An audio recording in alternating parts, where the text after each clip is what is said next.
Hi, this is Auto Sai at your service again.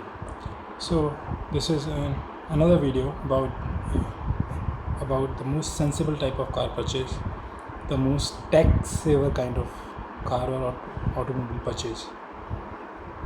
So in this video, ये जो video है ये सबसे ज़्यादा टैक्स सेव करने वाले कार परचेज़ के बारे में है, जिससे कि आप ये जान पाओ कि किस तरह की कारों पे या टू व्हीलर्स पर सबसे कम टैक्स गवर्नमेंट लगाती है।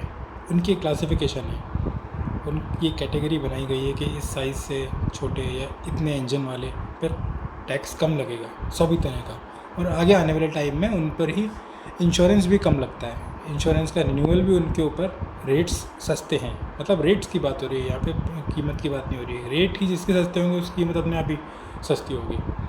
सो फर्स्ट ऑफ ऑल सबसे ज़्यादा जो कम टैक्स है भारत में वो है अनडाउटली ईवीज़ पर।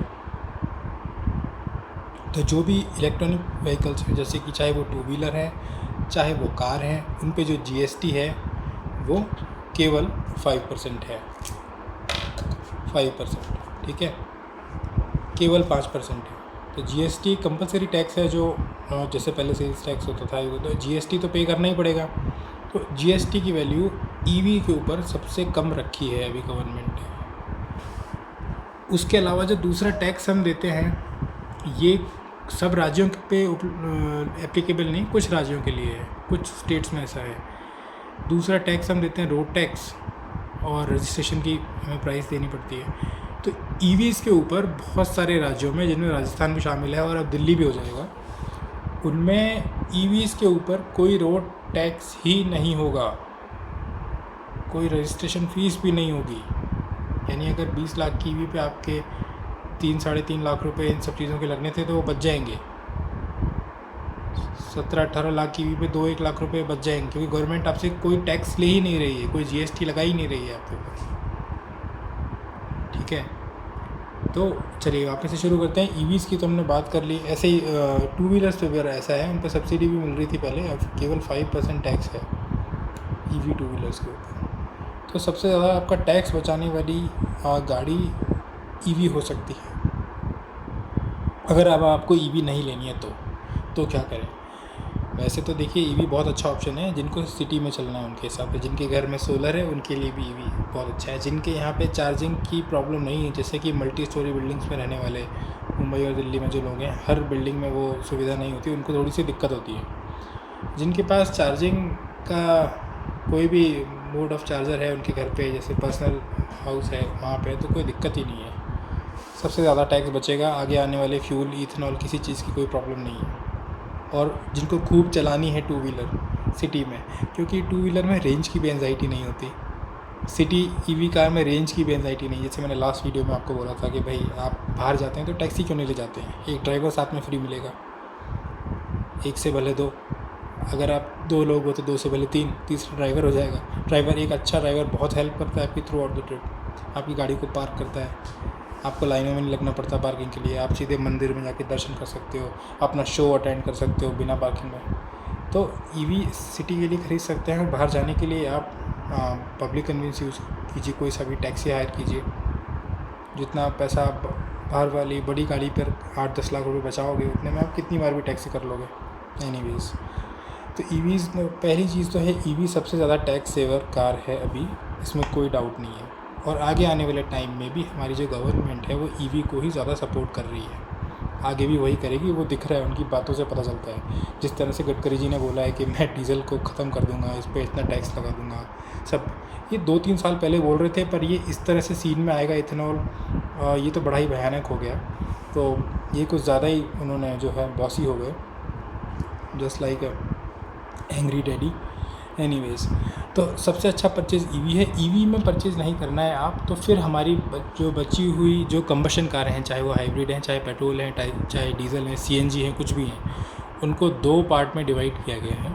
एक है 4 मीटर से कम लंबाई वाली, दूसरी है 4 मीटर से ज़्यादा लंबाई वाली। ठीक है, तो 4 मीटर से जो छोटी कारें हैं जिनकी लंबाई 3999 मिलीमीटर तक है, यानी कि 4 मीटर से 1 मिलीमीटर कम है, और उनमें इंजन भी अगर पेट्रोल है तो 1200 सीसी से कम होना चाहिए और डीजल है तो 1500 सीसी से कम होना चाहिए, मतलब 1499 सीसी या 1199 सीसी, ठीक है। तो उनके ऊपर टैक्स 18% है, यानी कि 18% ओवरऑल जो जीएसटी है। कारों की जो एक्स शोरूम प्राइस होती है उसमें जीएसटी इंक्लूडेड होता है, ठीक है। जो एक्स शोरूम प्राइस आपको दिखाई जा रही होती है उसमें जीएसटी इंक्लूडेड होता है। अब एक एग्जांपल था, कुछ दिनों पहले लोग जानते हैं महिंद्रा की एक कार आती है बोलेरो, वो पहले 4 मीटर से कुछ 4-6-10 मिली थोड़ी ही बड़ी थी, मतलब कुछ 1 इंच का फ़र्क था। उसको 1 इंच कम करते ही कार के ऊपर 2.5-3 लाख रुपए कम हो गए। इंजन के साइज़ को उन्होंने चेक करा और उसके लेंथ को चेक करा, ठीक है। तो हमेशा ये ज़रूरी नहीं होता है कि आपकी अगर कार थोड़ी ज़्यादा लंबी है तो उसकी क्वालिटी में भी बहुत ही ज़्यादा अंतर होगा, ऐसा नहीं है। भारत में टैक्स डबल से भी ज़्यादा है 4 मीटर से लंबी गाड़ी पे। तो जो अगर आपको वेन्यू है ना, हुंडई की एग्जांपल ले रहे हैं, एक वेन्यू आती है, एक हुंडई की क्रेटा आती है। तो हुंडई की वेन्यू और क्रेटा दोनों ही एसयूवी, दोनों 5 सीटर हैं, क्रॉसओवर हैं, छोटे जो क्रॉसओवर एसयूवी कहलाते हैं वो वाले। अगर आप वेन्यू से सेटिस्फाइड हैं सब तरीके से तो आप क्रेटा खर्च करने में यूँ मान लीजिए कि ज़्यादा पैसा लगा रहे हैं, और वो भी टैक्स ज़्यादा लगा रहे हैं, उस पैसे में टैक्स की मात्रा ज़्यादा है। तो जो गाड़ियाँ 4 मीटर से छोटी हैं उन पर केवल 18% है, और जो 4 मीटर से बड़ी हैं फिर चाहे उनका इंजन किसी भी साइज़ का है, भले ही उनका इंजन जो है वो 1200 सीसी है या 1000 सीसी भी क्यों ना है ना, कितना भी छोटा इंजन है, पर उनकी लेंथ 4 मीटर से ज़्यादा अगर एक बार हो गई तो चाहे पेट्रोल है चाहे डीजल है कुछ भी है, उस पर 40% टैक्स लगेगा। यानी पहले 18 और अब 40, कितना फ़र्क हो गया देखिए। ये एक्स्ट्रा जो है ये 22% का फ़र्क आ गया इसके अंदर, ठीक है। तो ये डिफरेंस बहुत ज़्यादा है उन बड़ी गाड़ियों में, इसीलिए उनकी कीमत करीब 4-5 लाख रुपए ज़्यादा महसूस होती है। हालांकि उनमें जगह में बहुत ज़्यादा डिफरेंस नहीं होता, पर वो इसीलिए होती है क्योंकि 4 मीटर से ऊपर क्रेटा है, एलिवेट, टाइगोन, कुशाक, ये सब जो है, सियरा है, ये सब 4 मीटर से ऊपर निकल गई, इसलिए इन पर 40% टैक्स है। चाहे ये 1500 सीसी की हैं, चाहे ये 2000 सीसी वाली हैं, चाहे कोई सी भी है। अच्छा, इसी में एक मज़ेदार बात है। अब कुछ लोग बोलेंगे कि एक थार आती है जिसमें 2 दरवाजे होते हैं केवल, सेकंड रो में गेट नहीं होते, वो 3 डोर थार कहलाती है, और एक जिप्सी आती है, जिमनी, ठीक है। तो ये तो 4 मीटर से छोटी हैं, हाँ ये 4 मीटर से छोटी हैं, ठीक है। इन पे 18% जीएसटी लगता है, लेकिन इनमें इंजन 1500 सीसी से ज़्यादा का होता है। तो अगर पेट्रोल की जिप्सी है तो उसमें 1200 सीसी से ज़्यादा का इंजन है, और जो डीजल वाली थार है उसके अंदर भी 1500 सीसी से ज़्यादा का इंजन है, तो इसलिए उसमें टैक्स जो है अब 40% लगेगा, भले ही वो कार 4 मीटर से छोटी है। तो इसलिए स्मार्ट परचेज़ तो ये है कि अपनी ज़रूरत को ध्यान में रखते हुए 4 मीटर से छोटी गाड़ी लेने की कोशिश कीजिए। इन गाड़ियों की तारीफ़ मैंने पिछले वीडियो में भी बहुत करी थी। ये कॉम्पैक्ट होती हैं, इनका व्हील बेस ना ज़्यादा लंबा है ना ज़्यादा छोटा है, इनका ग्राउंड क्लियरेंस ना कम है ना ज़्यादा है, व्हील बेस मीडियम होने की वजह से रैम ब्रेक ओवर एंगल अच्छा होता है। ये क्या होता है लास्ट वीडियो में देखिए, इसकी वजह से ये कारें बीच में से टच भी नहीं होती हैं स्पीड ब्रेकर्स पे। इनकी हैंडलिंग बहुत अच्छी होती है, बहुत हैवी नहीं होती, लाइट वेट होती हैं, माइलेज भी अच्छा होता है, ठीक है। अब इनका इंश्योरेंस भी सस्ता होता है अगला पॉइंट कि इन पे गाड़ियों पे टैक्स कहाँ कहाँ बच सकता है। तो इंश्योरेंस में भी इंश्योरेंस भी अगर टैक्स ना मानो तो खर्चा तो है ही। तो इंश्योरेंस कैसे बचता है इसके ऊपर कि जिस गाड़ी का इंजन का साइज़ 999 सीसी तक है ना, यानी कि 1000 सीसी से कम है, तो उन कारों के ऊपर जो थर्ड पार्टी इंश्योरेंस है वो सबसे कम लगता है। वो थर्ड पार्टी इंश्योरेंस क्या होता है? थर्ड पार्टी इंश्योरेंस वो मिनिमम इंश्योरेंस कॉस्ट होती है जो आपको पे करनी ही करनी है अगर आपने घर में गाड़ी खड़ी कर रखी है, तो भी खड़ी गाड़ी का जो खर्चा बोलते हैं उसको। इंश्योरेंस में 2 पार्ट होते हैं, एक होता है थर्ड पार्टी जो लेना ज़रूरी है क्योंकि, और दूसरा होता है कॉम्प्रिहेंसिव, मतलब जिसमें ओन डैमेज, जिसमें आपकी गाड़ी में जो खुद की डैमेज होता है। तो थर्ड पार्टी फिर किसका डैमेज है? ये उसका डैमेज है साहब जो सामने वाले, जिससे आपकी गाड़ी टकराएगी और उसको चोट आएगी, उसके अस्पताल का खर्चा आएगा या उसकी गाड़ी का जो रिपेयर बिल आएगा, वो थर्ड पार्टी है। मतलब आप पहली पार्टी वो थर्ड पार्टी होगी। एक गाड़ी हो गई, एक आप हो गए, एक जिससे आप टकराए वो हो गया, ठीक है। तो जिससे आप टकराए उसकी फ़िक्र ज़्यादा है पहले गवर्नमेंट को, क्योंकि कहीं आप गाड़ी टकरा दी, किसी को दे मारी, तो उस बेचारे का क्या होगा। तो उसके लिए आप ये साल के तकरीबन 2100 रुपये जमा करा रहे हैं अभी, अगर आपकी गाड़ी 1000 सीसी से कम की है। क्योंकि आपकी गाड़ी कम पावरफुल है तो शायद उतनी ज़ोर की टक्कर ना मारे, या शायद कम टक्करें मारे इसलिए। पर अगर आपकी गाड़ी 1000 सीसी से ज़्यादा की है और 1500 सीसी के बीच की है, तो यही वाली जो थर्ड पार्टी इंश्योरेंस यानी कि मिनिमम इंश्योरेंस, जो नेसेसरी मिनिमम इंश्योरेंस है, ये इसमें 1500 रुपया और ऐड हो जाएगा। ये करीबन 3500, 3416 है अभी। अगले साल थोड़ा घट बढ़ सकता है, इसलिए इसको पकड़ के ना चलें, ये रेट्स थोड़ी बहुत ऊपर नीचे होती रहती हैं। तो आप मान लीजिए करीबन 3500 रुपये, यानी कि 1500 रुपये आपको ज़्यादा देने पड़ेंगे अगर आपका इंजन 1000 सीसी से ज़्यादा का है। ये आपके हर साल का खर्चा है, जो इंजन की जो क्यूबिक कैपेसिटी है वो बढ़ने की वजह से हर साल आपको पे करना है। जैसे आपने जब गाड़ी खरीदी थी तो जीएसटी तो एक बार पे कर दिया, आपने डिस्काउंट में खरीद ली तो जितने भी मिल गया आपको जीएसटी बार बार नहीं देना है। इंश्योरेंस का जो पैसे है ये आपको हर साल भरने हैं। जितने ऊंचे आप मॉडल खरीद रहे हो ना, टॉप मॉडल खरीदने जा रहे हो तो आपने सन रूफ वाला ही चाहिए, जो आपने ऊपर 3 लाख रुपए एक्स्ट्रा दिए हैं उसकी वजह से आपका इंश्योरेंस भी महंगा हो रहा है। आप बेस मॉडल लेते हो और आपने टॉप मॉडल लिया, उसमें 6 लाख का अंतर आ रहा है, तो वो 6 लाख रुपए में आपके इंश्योरेंस वाली कॉस्ट में भी जुड़ रहे हैं अगर आप कॉम्प्रिहेंसिव ले रहे हैं तो। ओन डैमेज भी लेंगे, क्योंकि 3000 तो ये है, बाकी जो आपकी गाड़ी की प्राइस है उसका कुछ 3, 3.25, 3.5% के बीच में और देना पड़ता है। उससे आपकी गाड़ी खुद कवर होती है कि उसमें कुछ टूट फूट होती है या आपको चोट लगती है तो उसका खर्चा वहाँ से मिलता है। ठीक है, तो इंश्योरेंस में मोटा मोटा ये हुआ कि 1000 सीसी से छोटी गाड़ी है तो बहुत कम है इंश्योरेंस वैल्यू, 1000 सीसी से बड़ी होती ही ज़्यादा है, और 1500 सीसी को भी आप टच कर गए, क्रॉस कर गए, यानी कि वैसे तो ये क्रेटा, सेल्टॉस, ये जब हैं ये गाड़ियाँ जो हैं ये दूसरी वाली क्लास में आ जाती हैं, क्योंकि इनमें 1500 सीसी वाले इंजन होते हैं। ठीक है, अगर पेट्रोल हैं तो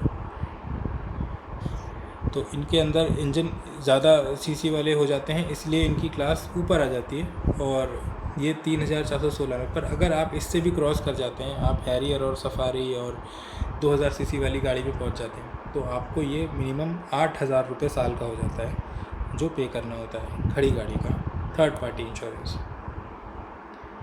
ठीक है, ये जो जिस सामने वाले को नुकसान पहुंचेगा उसकी सुरक्षा के लिए होता है थर्ड पार्टी इंश्योरेंस। ठीक है, तो ये 8000 हो जाता है। सबसे कम 2000 है, फिर 3500 है, फिर 8000 है। 2000 1000 सीसी से कम वाली का है, 3500 1000 सीसी से 1500 के बीच वाली का है, और 1500 सीसी और उससे अबव का 8000 रुपये है। इसके अलावा एक टैक्स होता है जो हर गाड़ी पे लगता है, वो होता है TCS। ठीक है, उसके बारे में बताता हूँ अभी। वो 1% टैक्स होता है। जिन गाड़ियों की एक्स शोरूम प्राइस 9,99,000 से ज़्यादा होती, 10 लाख टच कर जाती है, उनको 1% TCS यानी कि 10,000 रुपये TCS भी देना पड़ता है। हालांकि जो लोग इनकम टैक्स पे करते हैं वो ये TCS को वापस क्लेम करके वापस ले सकते हैं, और जो नहीं करते हैं उनको तो देना पड़ेगा, जो इनकम टैक्स नहीं भरते। EVs के ऊपर भी ऐसा ही है। TCS तो शायद सब में कॉमन है, लेकिन EV का जो इंश्योरेंस है उसमें भी क्लासेस हैं। EV का इंश्योरेंस यहाँ पे भी सस्ता है, 30 किलोवाट आवर, मतलब ये जो बैटरी की जो कैपेसिटी है उसको बताया जाता है। EVs में इंजन की जगह बैटरी की कैपेसिटी, कितनी पावरफुल बैटरी है, कितना ज़ोर से वो इलेक्ट्रिसिटी डिलीवर कर सकती है और कार को कितनी स्पीड दे सकती है। तो 30 किलोवाट वाली जो जिनकी बैटरी है, जैसे कि तकरीबन शायद ये जो शॉर्ट रेंज वाली टाटा टियागो आती है ना, अगर आपको सिटी में घूमने के लिए एक कार चाहिए और बाहर जाने के लिए आप एरोप्लेन यूज़ करते हैं बोले चाहे हवाई जहाज़ यूज़ करते हैं, चाहे आप टैक्सी लेके जाते हैं, और आप घर में आप अपने सिटी में काम चला सकते हो EV में घूमकर, टियागो EV में AC ऑन करके बढ़िया से। तो 30 किलोवाट से कम वाली अगर आपको कोई भी मॉडल मिल जाता है तो वो ले लीजिए। उसका साल भर का केवल आपको 1800 रुपये इंश्योरेंस के पे करना है। जो इसेंशियल इंश्योरेंस है थर्ड पार्टी, केवल 1800 पे करना है, और आप इस EV को केवल 5% GST पे खरीद के लाए और इसकी जो रनिंग कॉस्ट है वो 50 पैसा किलोमीटर है। सोच लीजिए, पेट्रोल वाली की 10 रुपये से ज़्यादा होती है, 15 भी हो जाती है। अब तो पेट्रोल में इथेनॉल मिक्स हो गया, ये और बढ़ जाएगी क्योंकि मेंटेनेंस ज़्यादा हो जाएगा। इसकी केवल 50 पैसे आप फ्यूल के खर्च कर रहे हो, 5% केवल आपने GST दिया है और 1800 रुपये में साल भर में ये इसका इंश्योरेंस हो गया। तो कितनी मज़ेदार चीज़ है छोटी वाली EV कार। नेक्स्ट क्लास है 30 किलोवाट से 65 किलोवाट की EV, जो जैसे कि उसमें शायद हमारी ये नेक्सॉन भी आ जाएगी, जो थोड़ी सी बड़ी वाली EVs हैं, मीडियम वाली जो हैं, जो वैसे लेंथ में 4 मीटर के आसपास हैं, उनके ICE model, internal combustion engine, ये वाली जो हैं, ये सारी EVs 30 to 65 वाली कैटेगरी में कवर हो जाती हैं। तकरीबन 25 लाख तक की EV इसमें बहुत सारी आ जाती हैं। मतलब जैसे महिंद्रा की जो है BE6, ये भी 54 या 59 किलोवाट आवर है, 60 किलोवाट से कम ही है ये।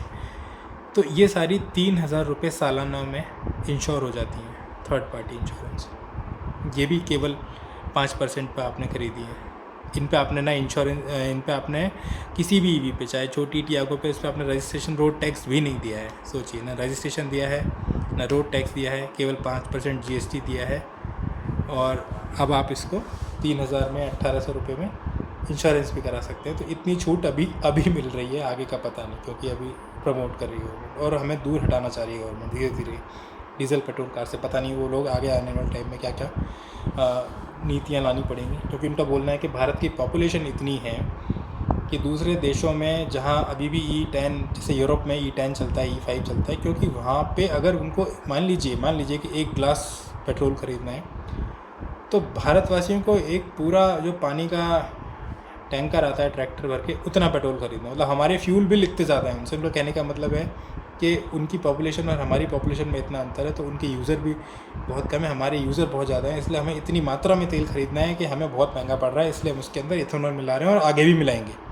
अब इसका तो मैं तो कुछ कर नहीं सकता, मैं तो अपने आप को ही बदल सकता हूँ, क्योंकि एनीवेज सो आप भी ट्राई कीजिए कि आप एक बेटर ऑप्शन ढूंढ लें।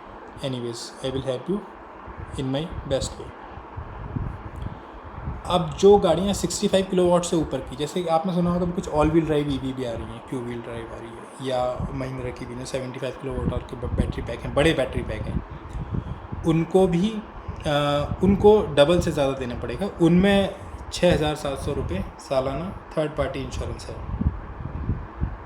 हालांकि अभी भी 2000 सीसी की जो डीजल कार का सालाना थर्ड पार्टी इंश्योरेंस है ना, या 2000 सीसी की पेट्रोल कार, यानी कि थार रॉक्स और आपकी डीजल वाली सफारी, डीजल वाली हैरियर, फॉर्च्यूनर, इनोवा, इन सब से अभी भी कम है सालाना इंश्योरेंस।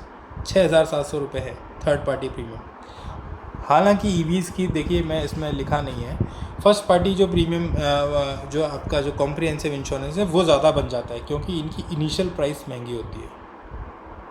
EVs के दूसरे खर्चे भी, जैसे कि ये टायर ज़्यादा खाती हैं, थोड़ी हैवी ज़्यादा होती हैं, और जो भुरभुरी मिट्टी है वो धंस सकती है अगर गाड़ी ढंग से इंजीनियर्ड नहीं हो, तो नीचे ये गड्ढों में फंसने के चांस ज़्यादा होते हैं, मिट्टी वाले रेत में फंसने के चांस। हालांकि कुछ कारें क्लेम कर रही हैं, जैसे अभी नई सियारा की, वो उड़ती हुई निकल जाती है रेत के ऊपर से, अच्छी बात है। चलिए एनीवेज, तो EVs का भी हमने देख लिया है और कार्स का भी देख लिया है। EVs के रेट्स सस्ते हैं, चाहे महंगी वाली EV हैं चाहे सस्ती वाली EV हैं, वो शुरू से लेके आखिर तक हर टैक्स या तो माफ़ है या तो बहुत नॉमिनल है, ठीक है। ऐसा ही अब टू व्हीलर में देख लीजिए। टू व्हीलर्स में क्या है, टू व्हीलर्स के अंदर भी गवर्नमेंट ने मोटे मोटे तौर पे 2 जगह उनको डिवाइड कर दिया है। वहाँ लेंथ सामने नहीं आती टू व्हीलर में, वहाँ आता है इंजन का साइज़ केवल। 350 सीसी से छोटा टू व्हीलर है तो GST है आपका 18%, यानी कि रॉयल एनफील्ड और उससे छोटे वाली मोटरसाइकिल, 350 सीसी वाली रॉयल एनफील्ड, बड़ी वाली और बड़ी वाली नहीं। और जो इससे बड़ी मोटरसाइकिल्स हैं जिनकी क्यूबिक कैपेसिटी 350 सीसी से ज़्यादा है, उन पर 40% GST है। पहले 28 था, अब 40 कर दिया। तो 350 सीसी वालियों को सस्ता कर दिया है 150 से 350 वाली को, और 350 से 1000 सीसी वालियों को महंगा कर दिया है। तो आप तो ये ध्यान रखिए कि आपके जहाँ बेनिफिट होगा, वैसे जैसे आप कार खरीदने में जब 4 मीटर से बड़ी कार खरीद रहे होते हो, तो उसमें आप 40% तो केवल GST भर रहे हो, केवल टैक्स है। उस कार की कीमत इतनी नहीं है। फॉर्च्यूनर की कीमत अगर आपकी 45 लाख रुपए आ रही है, तो आप यूँ सोच लो कि 35 लाख रुपये आप टैक्स ही भर रहे हो, केवल टैक्स भर रहे हो आप 30-35 लाख रुपये फॉर्चूनर में। ऐसे ही अगर आप बुलेट से बड़ी या 350 सीसी से ज़्यादा की या डोमिनार इनसे बड़ी बाइक आप ख़रीद रहे हो तो आप उसमें टैक्स पे कर रहे हो। और आपने देखा होगा कि जैसे भी ड्यूक है, KTM ड्यूक्स हैं, इनके साइज़ को छोटा कर दिया है। पहले ये 375 सीसी की होती थी, पर जब से नई पॉलिसी आई है तो इनको ऑटोमेकर्स ने 350 सीसी 349 सीसी तक कर दिया है। वो इसीलिए क्योंकि टैक्स बेनिफिट बहुत ज़्यादा थे। एक साथ 40,000 50,000 रुपये सस्ती हो गई मोटरसाइकिलें सीसी कम करने की वजह से। तो कोशिश करो कि अगर आपका काम 350 सीसी से कम में चल जाए तो वो ज़्यादा स्मार्ट चॉइस होगी। अब ये तो हो गया, आपने परचेज़ कर लिया। अब आप जब इसका इंश्योरेंस कराएंगे तो अगर ये आपकी मोपेड है 75 सीसी की लूना जैसी, तो उसमें केवल 550 रुपये कुछ लगेंगे। 150 सीसी की बाइक है यूनिकॉर्न या पल्सर जैसी तो 700 कुछ लगेंगे। और 350 सीसी की अगर आपके पास एनफील्ड जैसी बाइक भी है या होंडा या KTM है, जो CB350 होंडा आती है वो है, तो आपको 1500 से कम रहेंगे। 1366 रुपये उनका थर्ड पार्टी इंश्योरेंस है। इससे ज़्यादा है तो फिर तकरीबन 3,000 रुपये 28 से कुछ। तो इंश्योरेंस तो आप निकाल ही लोगे जैसे तैसे, पर बताना काम था क्योंकि जहाँ पैसा बच रहा है वो बताना होगा। और EVs में इंश्योरेंस का ऐसा है कि जो 3 किलोवाट वाली EV हैं, छोटी वाली जो है, जैसे ये स्कूटर्स जो आती हैं, इनका 3 किलोवाट का बैटरी पैक है, उसके कुछ 500 रुपये 450 रुपये साल के लगते हैं। 3 से 7 किलोवाट वाले जो हैं उनके भी बहुत ज़्यादा नहीं लगते, उनके करीब 600 रुपये लगते हैं। और उससे ज़्यादा वाले जो हैं फिर उनके प्राइसेस 6 से 7 से 16 किलोवाट वालों के जो हैं वो तकरीबन 1100-1200 रुपये खर्च होते हैं साल के। उससे भी बड़े, हाँ उससे भी बड़े आते हैं अल्ट्रा वायलेट जैसे, जो सबसे पावरफुल सबसे फास्ट मोटरसाइकिल्स हैं इंडिया की EV, उनके करीबन 2,500 रुपये साल के लगते हैं। चलिए, अभी आपके लिए मायने रखते हैं नहीं रखते हैं, पर हैं तो इसलिए बताना ज़रूरी है। छोटे छोटे फिगर्स हैं, पर ये जब इसको कंपेयर करते हैं तो लगता है कि यार ये 2,000 भी बचते तो अच्छा रहता, थोड़ा सा हमने ध्यान दिया होता। एनीवेज, तो जो 200 सीसी की बाइक ख़रीदने वाले हैं वो 150 वाली ख़रीद लीजिए, और जो लोग 370 या 400 सीसी वाली पुरानी बाइक ख़रीदने वाले हैं वो 350 या 330 सीसी वाली ख़रीद लीजिए, आपके पैसे बचेंगे। चलिए, thanks so much for watching and hearing me, है ना। और हाँ, ध्यान रखिए, देखिए ये जो वीडियोस हैं सब आपस में रिलेटेड हैं, तो इस वीडियो में आपको कुछ टर्म समझ में नहीं आ रहे हैं, आप दूसरा वाला देख लीजिए, पहले वाला, उसमें आपको ज़रूर आ जाएंगे। ठीक है, जो चीज़ यहाँ समझ में नहीं आई। और ये सब वीडियोस कोई भी एंटरटेनमेंट के लिए नहीं है। एंटरटेनमेंट वाले होते तो शायद आपको इसमें मेरी शक्ल दिख रही होती। ये खाली वॉइस ओवर है, क्योंकि यहाँ आपकी हेल्प करने वाली एक तरह से अप्रोच है ना, ताकि वैसे ही दुनिया बहुत पैनिक में, पैनिक को कम किया जाए। इसलिए दूसरे वीडियोस देख लीजिए। अगर आप उसको सब्सक्राइब कर देंगे तो इसमें कुछ लिमिट है सब्सक्राइबर की यूट्यूब में, मुझे इतना पता नहीं इस बारे में। हाँ, अगर जब वो ज़्यादा हो जाएंगे तो मैं आपकी ज़्यादा आसानी से लाइव जाकर मदद कर पाऊँगा। तो लाइक्स करते रहते हैं तो यूट्यूब को लगता है कि हाँ, ये लोग काम की चीज़ बना रहे हैं, तो वो थोड़ा सा प्रमोट करते हैं और ज़्यादा आपके लिए आगे वाला रास्ता खोल देते हैं कि अब आप लाइव जा सकते हो लोगों के सामने, लोगों के सवाल जवाब का आंसर कर सकते हो। तो आपकी इच्छा हो तो सब्सक्राइब कर लीजिएगा, एक बटन दबाना होता है, वो उससे होता ही है कि जब अगला वीडियो मेरा आएगा तो वो आपके वहाँ पे उसमें फीड्स में दिखने लगेगा, है ना। तो वो बेल वाला जो आइकन है वो ग्लो कर जाएगा कि हाँ, एक नया वीडियो है जिसको आपने सब्सक्राइब किया, तो आप उसको देख पाओगे। शायद जानकारी आपके काम की हो, कोशिश तो यही करी जाती है कि सबसे काम की ही जानकारी आपको बताई जाए, है ना। Okay, thanks so much.